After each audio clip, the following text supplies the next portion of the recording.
Hello everyone, my name is Michelle and today I will be showing you how to create this piece of art made out of resin.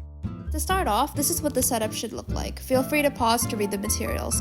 Make sure that the wooden board is elevated and that the table is covered with plastic to prevent sticking. The resin and hardener I will be using has a ratio of 2:1, which means that if I, for example, use 60 grams of resin, then I have to mix it with 30 grams of hardener. Okay, so before you start, safety first. Make sure that you keep windows or doors open and wear a mask along with gloves.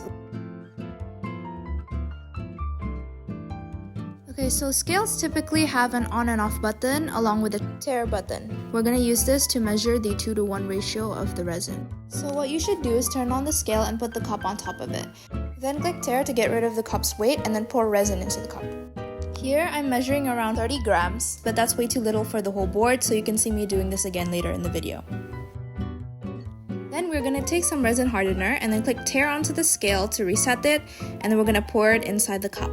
Stop pouring once the scale shows 15 grams since we're following the 2:1 ratio.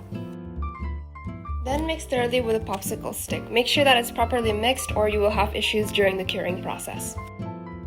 Then we're going to pour the resin into different separate cups. This is so that each cup will have a different color and we can pour it onto the board. As I mentioned previously, I didn't make enough for the whole board, so here's me mixing more resin and resin hardener. This one was around another 40 grams and 20 grams.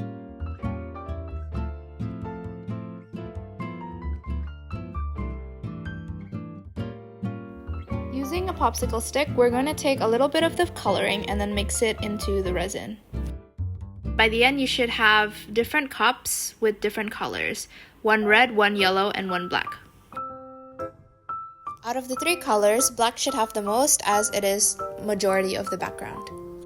In this case, black doesn't seem like a lot, but later on I will add more of the clear resin mixed into the black.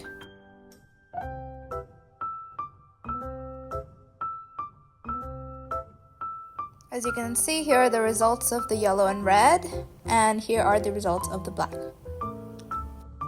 So first off, we're going to make the design of this.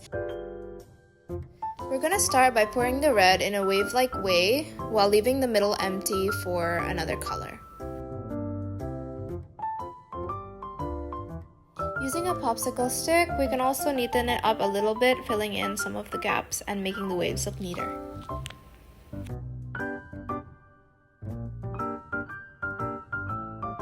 Then we're going to continue by taking some yellow and pouring it inside of the red. This will create a lava-like structure.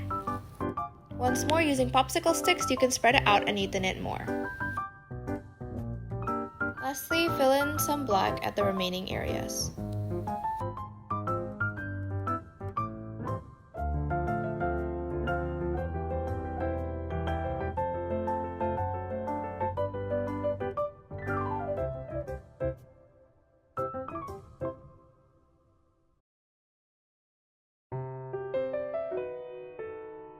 Then I dunked one of the popsicle sticks into the yellow resin and swirled around the red and yellow to make it look more like flames. By this point, my gloves broke, so I really don't recommend plastic gloves. So I'm going to take them off since the next process is heat gun. Using the heat gun, I will blow over the yellow and the red to blend it together. This process will also pop the air bubbles that form during the mixing process. I also blew over the border so that all the parts of the board will be covered with resin.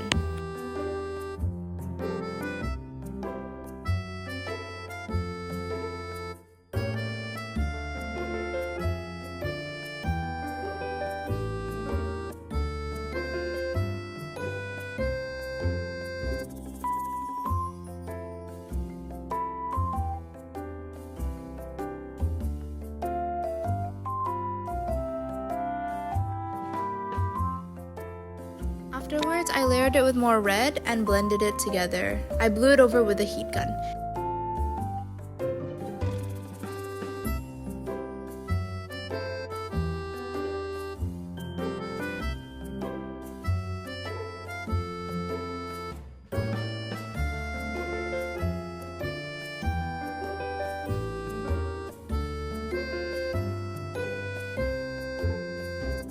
Fortunately, I lost the clip, but I used the heat gun to kind of push the red and yellow to the side a little bit more than the center because I plan on adding another wave on the side.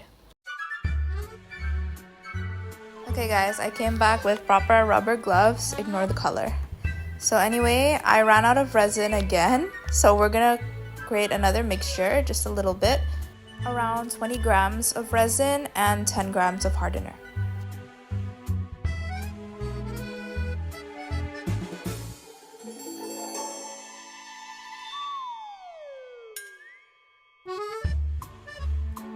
Then we're going to start pouring the red on the side, overlapping the black.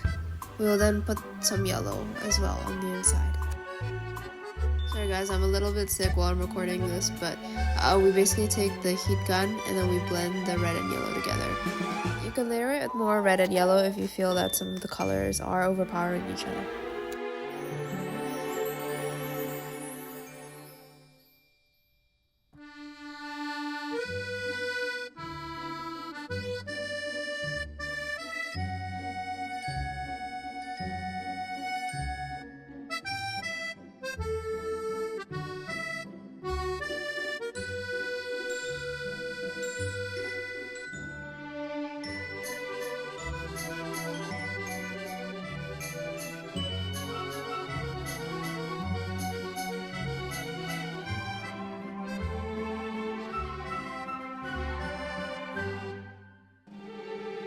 Lastly, to create this thing, basically what you want to do is you overlap the yellow and red on that part with a little bit of black using the heat gun, and afterwards you layer it more with some red and yellow, just like a line, and then you blow it up with some heat gun once more.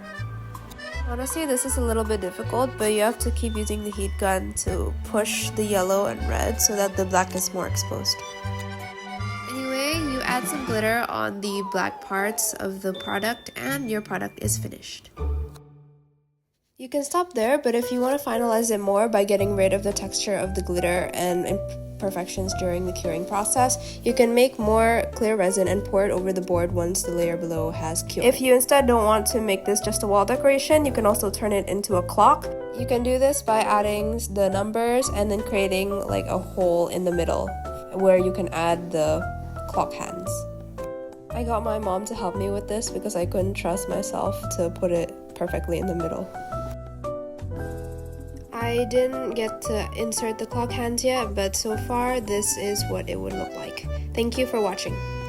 Resin art as an activity could help you train your creativity and express your feelings and emotions without directly stating it. So if you haven't started resin art yet, make sure to start now.